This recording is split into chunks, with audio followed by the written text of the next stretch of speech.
Playbook. It is my pleasure to welcome Ryan Reichert. He's a professional speaker, mindset trainer, executive coach, author, and he's a podcaster based in Minneapolis, Minnesota. Go Vikings. He empowers overwhelmed professionals to break free from limiting beliefs, discover their God given purpose, and pursue meaningful transformation. A born again believer in Jesus and a servant leader at heart, Ryan brings more than 4 decades of life experience to his work, moving seamlessly from small town America to global metropolitan markets. He served 23 years in the U.S. Army, retiring as a lieutenant colonel after 4 combat deployments and a leadership role as a foreign service director. After military service, Ryan translated his skills into the Fortune 500 world, gaining practical insight into corporate leadership, strategy, and high stakes decision making. Ryan, thanks for joining me tonight. It's my pleasure to have you. Hey, Brent, thank you so very much for having me. Just truly grateful and blessed. Yeah, so tell me a little bit about yourself. How did you end up in the U.S. Army? Yeah, it's wild. Let's see if I can do the 90-second version. Both my grandfathers were in the Navy.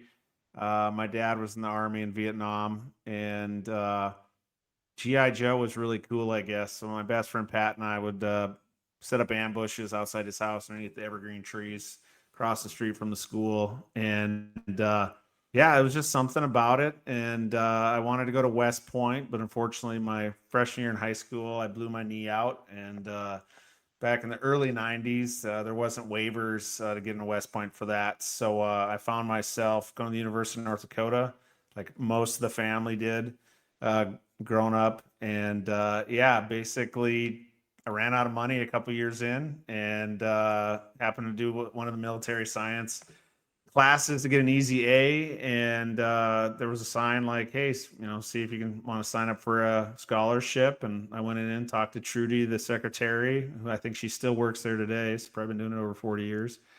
And it took a year, but waivers, doctors, boards, everything else made it in. And yeah, 23 years later, came out the other side as lieutenant colonel in the infantry, airborne ranger, and yeah, it was pretty wild and crazy, but I wouldn't change it for the world today.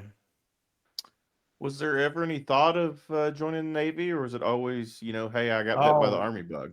great story here. So when I told my grandma that I'm joining the army, she said, "Ryan, honey, why would you ever do that? They have such ugly uniforms." And so my uncle retired as a captain. He married one of my aunts, and he had a long stint in the Navy there. And yeah, I can definitely say you get around a bunch of SEALs and so on and so forth, and we all want to measure things and everything else. But yeah, I'm super happy to be from the Green Machine and everything else. But at the end of the day, in my humility, I can say that I love everybody under the sun. Because it's like it takes all of us to serve. You go to McDonald's across the street here, and somebody's serving you. Not that I'm a big McDonald's fan, but I'm just saying from a service standpoint, we all serve one way or another. So it's a different side volunteering to go out in harm's way, be it as a police officer, firefighter, first responder, EMT, nurse, doctor, wherever you're at. I mean, we're all serving, we're all doing, the Lord's work. It just looks a little different. And yeah, but in a previous life, I'd always say there was only one, and that was the Green Machine. So, but it's a little different today. That's awesome. I actually, I'm a big reader, and yeah, I'm sure you've probably heard of it at this point. But I've been reading the Fort Bragg cartel book, Oh, um, yeah. and I'm sure that's made some waves in y'all's community. But here's my thing: the good will always outweigh the bad, and there's always going to be bad in whatever profession you choose. You could shine the microscope in whatever, and there's going to be a bad somewhere. Yeah. But I have the utmost respect for the military, and but I'm always one of those people. I will do my research on everybody. Like it doesn't matter. Like if there's a good book out there, I'm going to read it regardless. And that was a Yeah. wild tale. Well, I appreciate it in general, but yeah, I mean, I mean, I have many, not so proud moments in my life, and even in while I was wearing the uniform, definitely.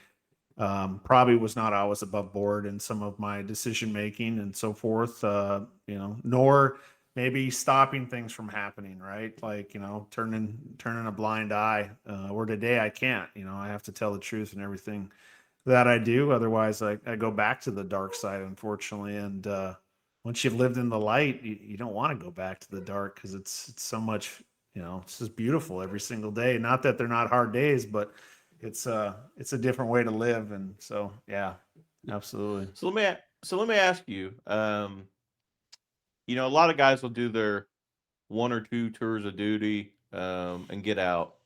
What made you decide that you wanted to go to the career route? And then, as a follow up, what made you decide to go the leadership route? Yeah. Well, the first part of that one, didn't. I got married actually before I commissioned. I had raised my right hand. Well, let's see. I had contracted the woman that I did marry, and now, unfortunately, I guess, former spouse today, a mother of my children. But yeah, I was like, hey, I'm joining the Army in like 6 months. Just to let you know. Hope you're okay with that. It's kind of a package deal. And for her, it was like, I'd never want to raise military brats, whatever that means, right? Like, because there's a dynamic that I could go on and on and on about how it's amazing. And when I look at the two beautiful, independent young women that, the two of us raised, obviously she give her more credit than anything because I was gone a lot of, I was gone over half our marriage. And, the girls, we could certainly probably go like, you missed this birthday, you missed that birthday, you weren't here this year, you weren't here that year.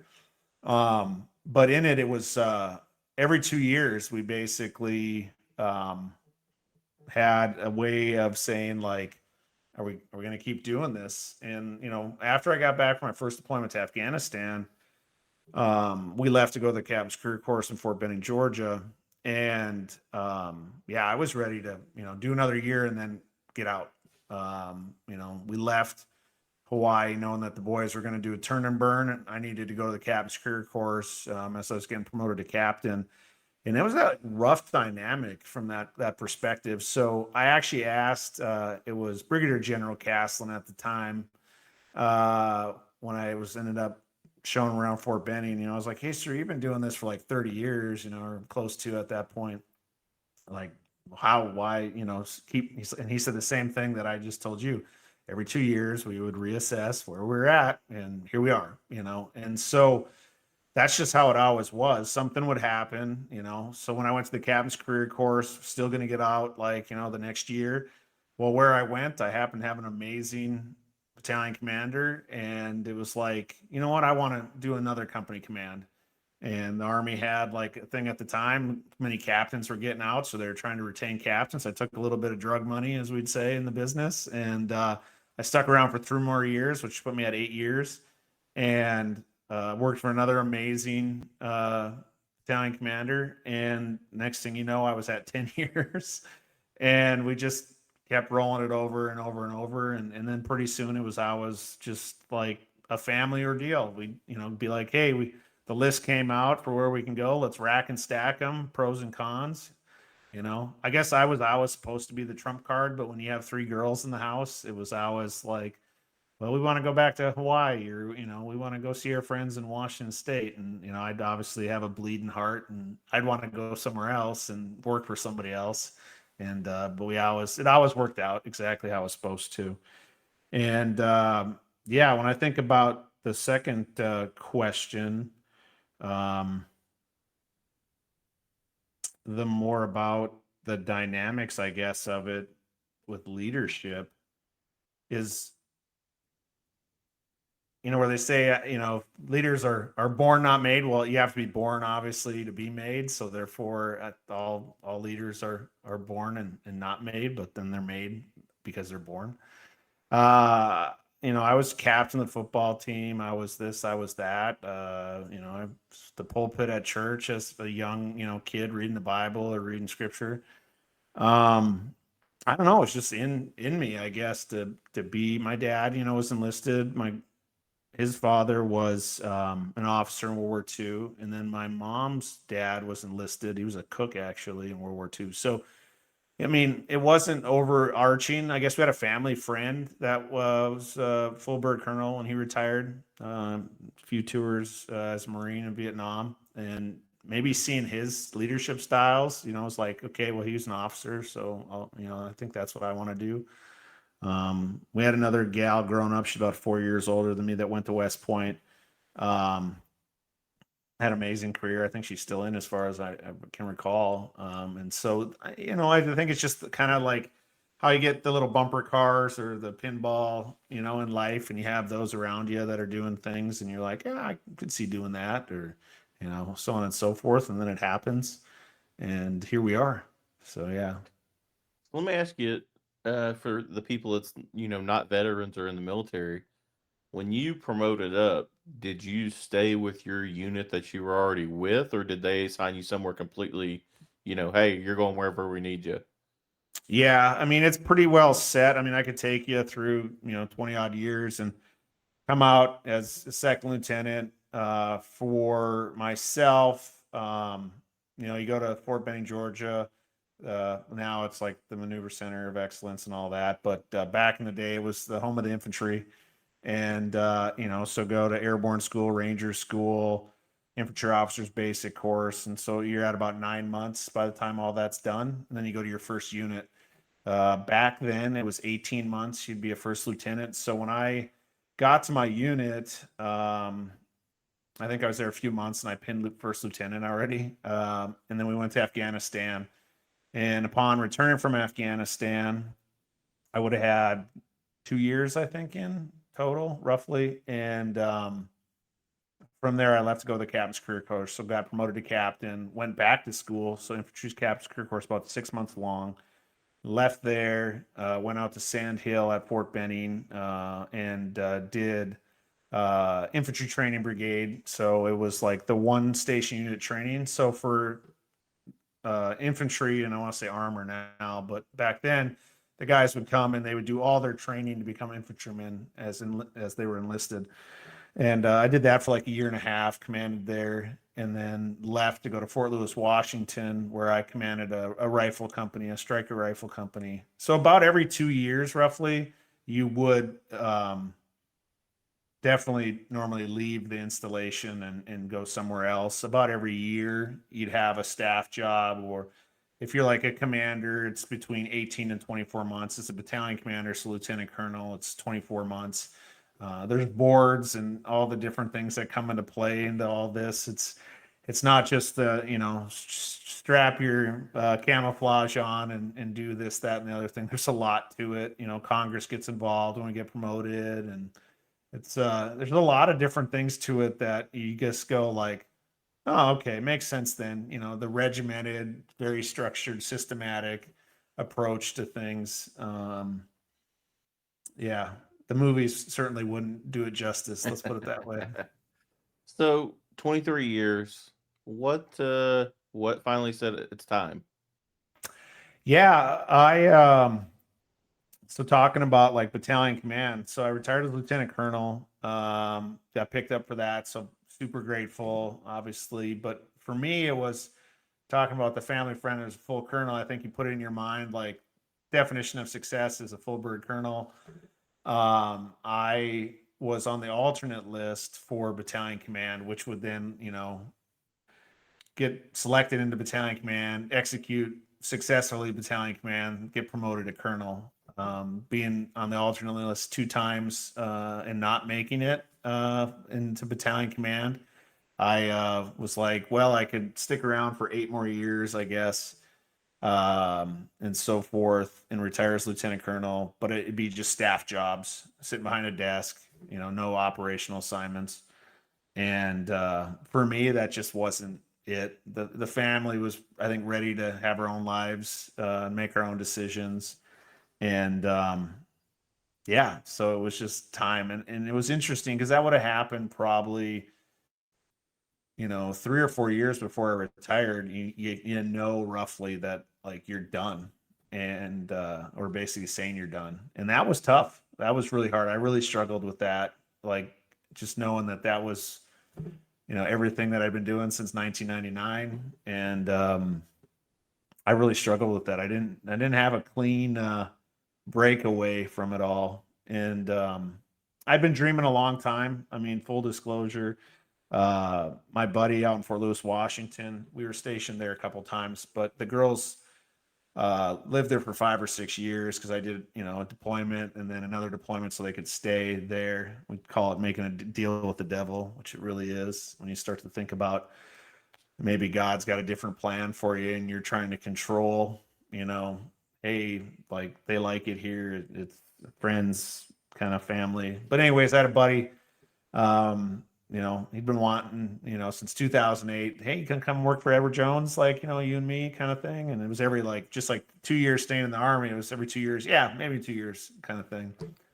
And so when we started getting real serious about it, probably around 2016, maybe, in 2019, we made the decision to last deployment, build a retirement house, move the family there, and I left on my last deployment. So it was a deal with the devil to make that one happen. And the little thing called COVID happened, and Yep. a lot of different things changed. Olympia, Washington changed quite a bit. Everything changed. Girls came back to Minnesota, where my former spouse is originally from, and the girls' best friends.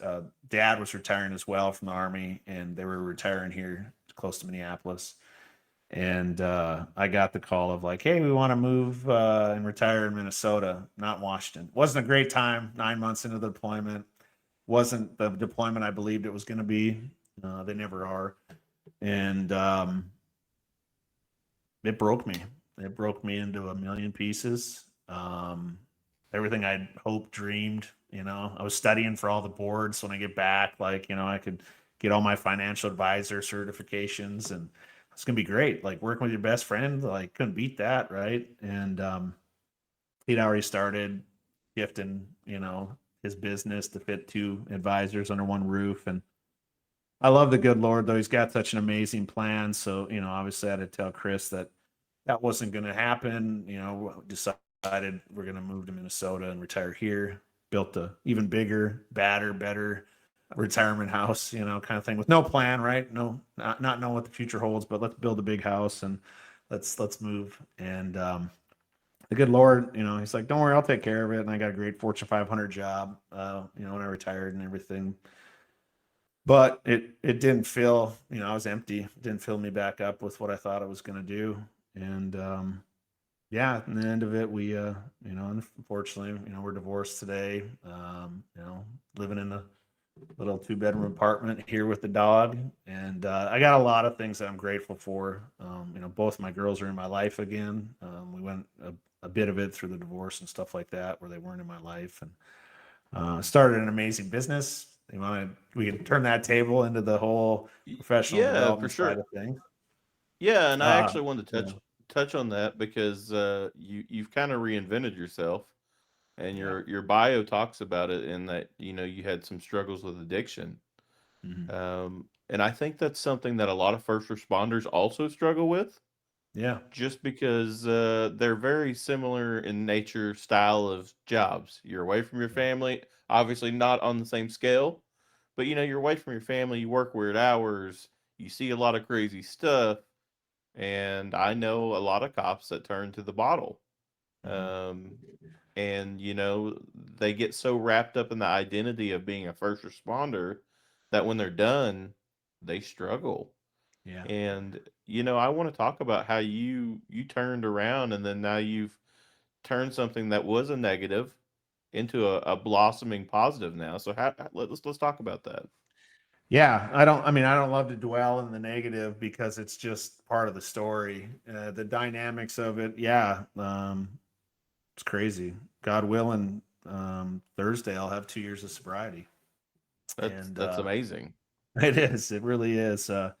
It's hard because I my dad's a recovering alcoholic. He had 40 years back in March, super special. But as we were laughing before we hit record, it's hard to look at like I always looked at the negative side. It's like, as opposed to the positive, it was like the dude's been sober, since I was 6.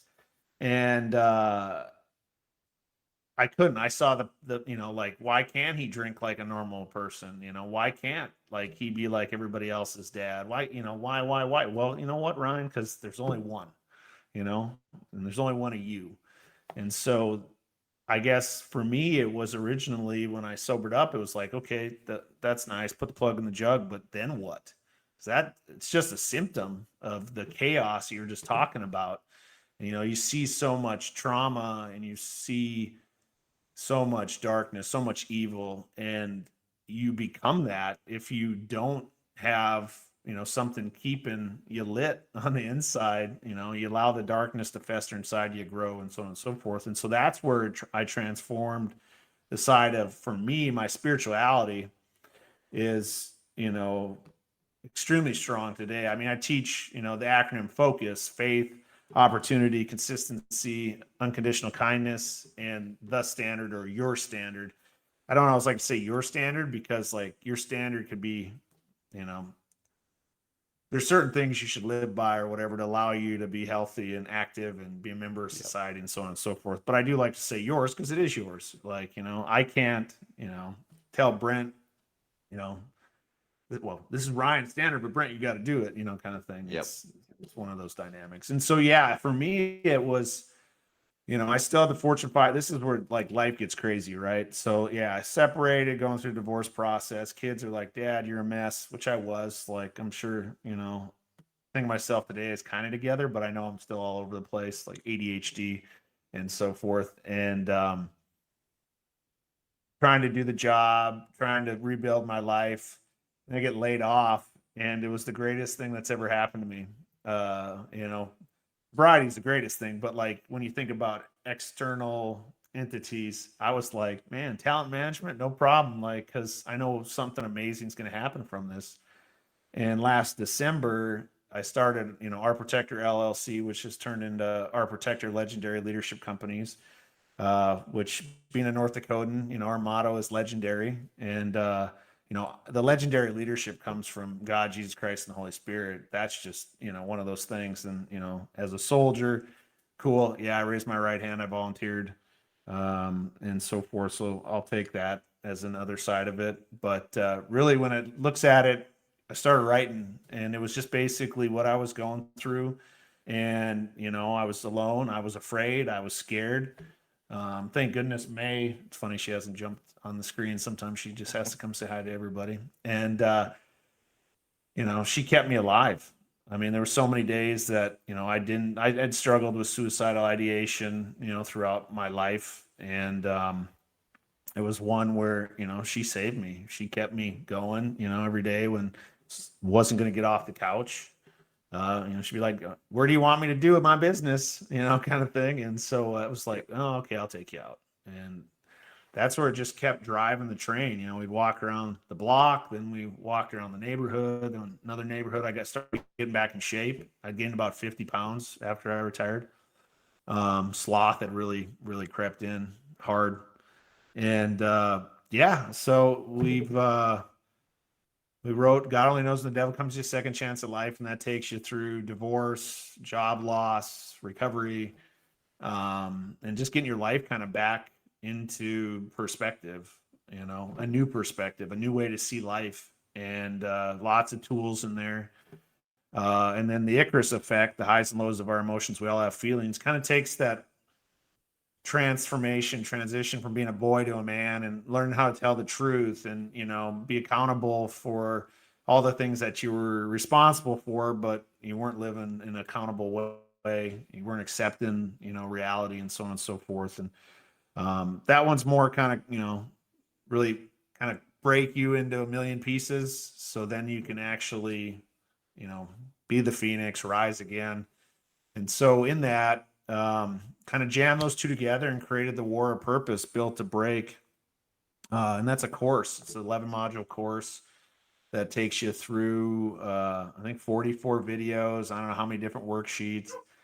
And it's one of those that I look at it today and see who's used it and the case studies and so forth. And it's amazing what took me 18 months. Now we can have somebody get to in 90 days. And that to me Well, is like, you know, yeah. we kind of talked about it, and that COVID changed a lot of things, but I also think it changed, the coaching profession into pushing it more into an electronic format.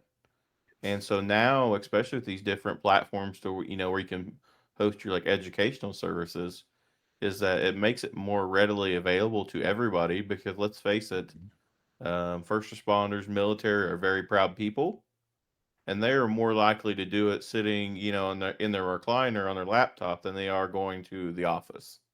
Right. And so I think that, sometimes the Lord works in mysterious ways, and I think that's a positive, to help people in their moments of need. And I've been in law enforcement going on 11 years now, and I tell people all the time I got out of law enforcement during COVID because I was burnt out. Mhm. Terrible time taking an insurance job that's fully commissioned during the middle of COVID. I failed at it.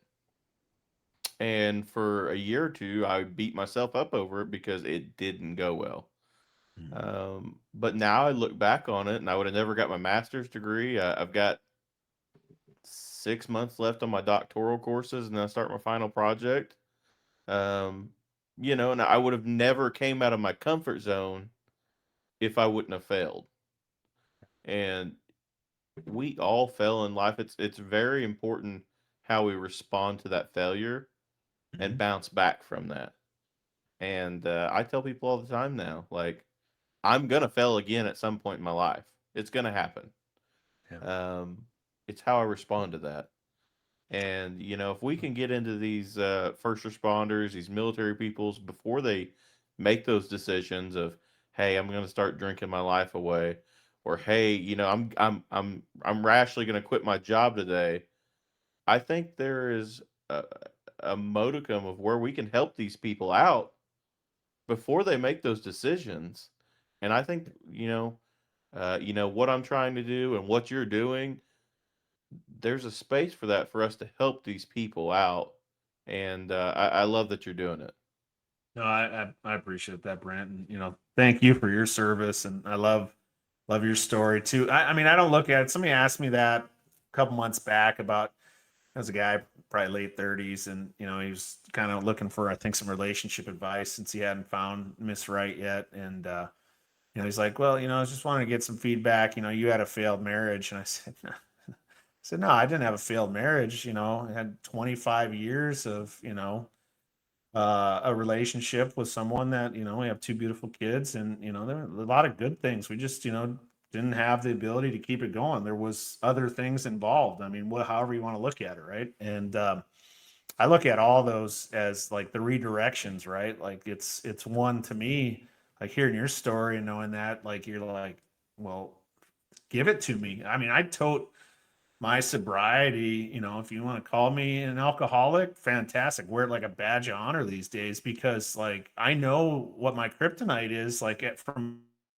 a symptom standpoint. I think of all the time, like Superman would play this game. All right, alter egos, Superman or Clark Kent, like it's the dynamic of for me, I was able to operate for how many years, and now my alter ego is like putting on the glasses and writing books, or coming up with a seminar to teach, allowing everybody to have some type of system in place to get them from point A to point B so they can see their way into getting their master's degree, getting their doctorate, like whatever it is, whatever it's supposed to be. That war of purpose for me today is what I realized is we're all going to have something that's going to break us. It's realizing though that in that brokenness, like the greatest thing is going to happen. I mean, I had a buddy last week text me saying, I lost my job, and I was like all excited for him. And he's like, what, dude, you're sick. And I was like, I can't wait to see what's going to happen because I know when like tragedy strikes, like greatness happens. It's just one of those that people just can't see that because it's what you focus on, kind of what I talked about before. Your focus like can create, you know, I mean, I went from being relatively healthy and 2020 to being, completely disabled by 2022, 2023, in such a way that our mind, like whatever you're focusing on, that's what you're going to become. And so it's, watch what you're looking at kind of thing, I guess, really is what it comes down to. Yeah, absolutely. So let's talk about your books and let's talk about your coaching and how you're helping people. Yeah, yeah, absolutely. I mean, super excited. Looking at what date it is today. A couple weeks back, third book. It was a co-authorship with Jack Canfield called The Living Truth. Super cool. So 12 of us got together. Started working with Jack. First two books. Had manuscripts done. Going. It takes like 6 months. Kind of to get across the finish line. And had a retreat with him, and it was super cool. And then it was the opportunity arose, like you're like, hey, you want to join the group and write one of my last books? And I was like, what's it going to be called? And he said The Living Truth, and I was like, sold, because now that's the only thing I can do is just tell the truth in everything that happens. And because my life was a lie for the most part, I was just running from whatever I was afraid of. And so that's the big one today with the books, is just being like, what are you afraid of? Let's get it out there on the table. Let's figure out like why, from the dynamics, start with why. I think Simon Singh's kind of got that one figured out. And we just basically create, the you that's always been in there, but you've been focusing on something else, and then you haven't understood like what your real purpose is. It's like somebody who's like a dad, it's like, okay, like provide, protect, but then it's your kids, kind of thing. And, keeping that house right. And everyone today is always like, well, like guys, all they do is work and they're broken, like all this, like, whoever I was before, I guess. And it's like, yeah, there's that dynamic, but then there's also the dynamic of um, the joy. If you can, I don't know how many hours I spent like staying after work drinking or going to the bar instead of coming home and spending time with the kids because I was like afraid of like being the perfect dad, like that. It's like, dude, like we're all imperfect, it's just remove those two letters or just say I am perfect and there you go, you're good to go.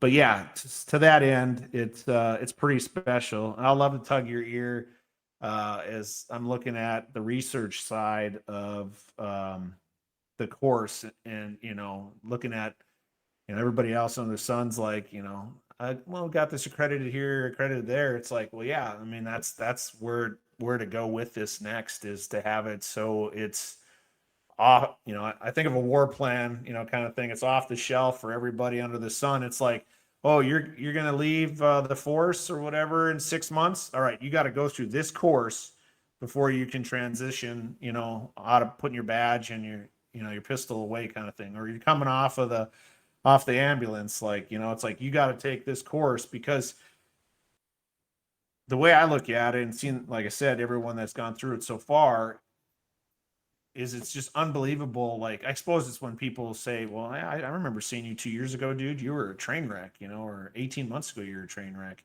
I think of the same thing now when people go through the course. It's the same eaches of it, and it's just making contracts with yourself of like how you're going to live your life. And I think that's probably always like in the military. It was, what oath did I swear every time I got promoted?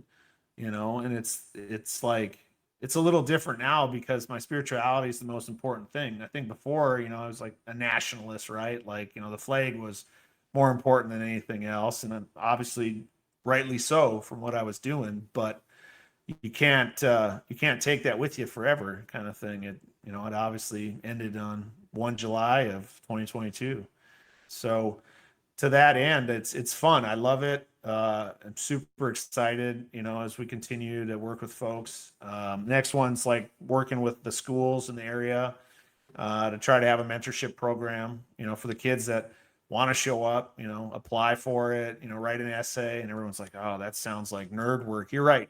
It is nerd work, and it's going to pay off big time, one day when you're a leader of this or a leader of that.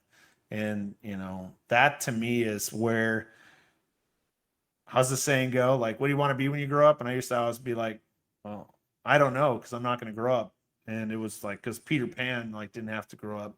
And now, yeah, I'm not going to grow up, but I can still be a man, with that childlike playfulness, just knowing that you have to tell the truth while you do it. That's all. That's the difference. Well, and I think that first responders, military, we get so caught up in that mindset of tying us to our jobs Yeah. that when it's time to be done, there's that struggle of what am I going to do next? Mhm. And part of my I didn't elaborate earlier, but part of my doctorate is this concentration in coaching. And so, I went through ICF program on my own because that's just my type of personality. I want to learn as much as I can about coaching. But we had 3 classes in my doctorate program that we had to do peer coaching each week, like a session each week. And I love her to death. One of my classmates asked me one day, she said, "You talk a lot about being a cop." I said, "Well, yeah, I love being a cop." She said, "But when I hear you talk, you just want to help people." She said, "Why don't you change your mindset of instead of being a cop, you want to help people?" And I never thought of it, and that's made me dive deeper into the coaching. And we'll talk more off air about, because I have some ideas for what you were talking about. Mm-hmm. But it really is true in that you, myself, we have an opportunity to help in another way now. We're Yeah. still giving back, we're still leading. We may not wear, I mean, I'm still in law enforcement, but I don't wear a full uniform every day. Right. But we may not have that Class A uniform on every day, but we're still helping people.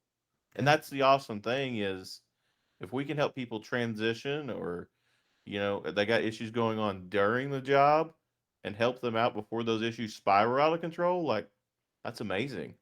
Oh, And I look back on it, I know you do with 23 years. I mean, I've only got 11.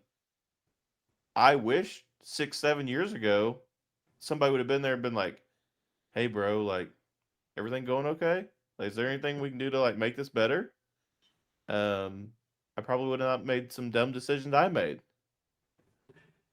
yeah. I mean, I think we just get so caught up. Like for me, it was, like I never went to get, like your medical stuff, straight. It's like, oh, if I do that, I'll get med boarded, and I got to do this for 20 years, and it's like, well, maybe there's a redirection there that's supposed to happen, and that's what broke me at the end. It was just like, holy cows, I got this wrong with me, that wrong with me, this wrong with me, and so it's like, okay, let's like make sure we're going in to get that fixed. And, the next thing you know, you're 1,600 and some pages of medical records in your last 2 years because like all the things that were broken, you're really broken then finally. And then mentally you're playing that on repeat and it's just compounding it versus, maybe I should have got med boarded at 10 years or whatever I would have had, with some of the injuries that I had, as opposed to just slugging back, Oxycontin, and bourbon on top of them for, a decade and hiding it, not telling anybody about it and just, working in the shadows. I mean, but that's the thing. Fear hides a lot of stuff. And next thing something catastrophic happens. And I'm just so glad that, no one died from any of the silliness that I probably, the decisions I made or, whatever it ended up being, the impairment I would have had at the time. Um, yeah, it's just now it's all about helping. I mean, I was asking the guys at Bible study the other day, I was like, hey, when you see like flashing lights, like hazard lights, you pull over. Oh no, like this Minneapolis, man, like you don't know what you're coming up on. And I'm like, can't. My conscience is like, they need help.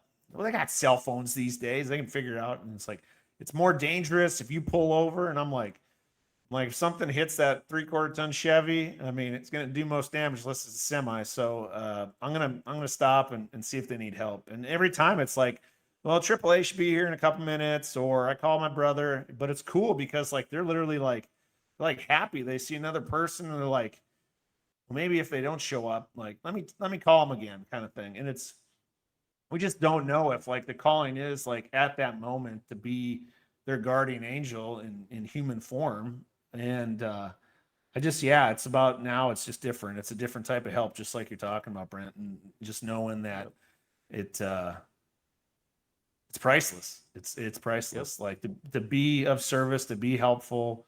I just think about like as guys get older and older, and you retire and so on and so forth. Like retire.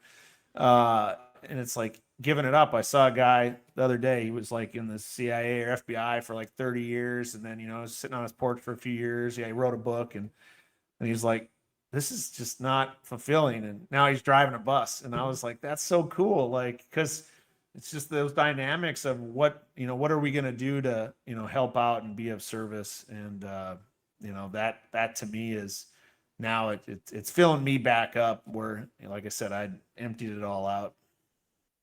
That's awesome. Where can people reach out to you? Like if they want to do coaching, your educational programs, and where can they get your book at? Yeah, absolutely. So ourprotectordevelopment.com is the hub of hubs. It's got everything there for anybody who there's a 5-minute morning reset on there that you can get. It's free 99. So it's just check it out. It's what I've been doing 5 minutes in the morning for the last couple of years. It works great. And we're working on getting that in print so we can start mailing those out to folks as well. I've had some people say, well, I don't do any of that digital stuff online. So can you all send me a copy? So we're working on that one. For the books, anywhere you get a book online, if you go to like Barnes and Noble, they can order it, to you. It wouldn't be on the shelf. We're not, quite like Mel Robbins or anything like that, where we're selling like a gajillion books. But I appreciate that everybody has bought one. And for the course, head to the website, check it out. We're doing Black Friday, knowing that this will come out later, but we're doing a 50% off. So if you know anybody, Brent, out there, I'll do you solid. I'll make sure it's out by Black Friday. But that helped people out. It's I think BF50, knowing that that's a quick turn. But anyways, super exciting. We got a lot of other stuff. Got more books in the works. Podcasts. I co-host a podcast with Lisa Sanders. She's a nurse of 24 years and change here in Minneapolis. It's Our Healer, Our Protector, YouTube, all the other places you'd get it, I guess. And it's for, really, we're both divorced, so it's a Christian podcast focusing kind of on rebuilding, after you've unfortunately had to go through all of that. And, working with the kids and communication or family and communication and so forth. And, I guess if you're a social media person, I wasn't a big one until this all took off. And it's Ryan T. Reichert, I think, on any of the platforms. And then if for some reason, if you queued that in, it didn't work, it's a great license plate. It's Army RT 1978. And that is my Yahoo email from 1990, I don't know, 4 maybe. No, 98. That's awesome. 97, 98, somewhere in there. Yeah. But, that's awesome. Yeah. Well, I wrapped this up as something I've been doing that's new. But if today was your last day on this earth, what's something you would pass along to the next generation to make this world a better place? Absolutely. No matter where you're at in your journey in life, I think about a spirituality standpoint. Some people say religion, but for me, it's, grab yourself a Bible, read those 66 books. You'll find Jesus Christ to become your best friend, and everything gets a whole lot brighter after that. And it took me 45 years and change to have that happen. So if it can happen sooner in your life, all your dreams can come true sooner, I guess, is the way I would look at it. Absolutely. Well, Ryan, you are always welcome back, and thanks for joining me tonight.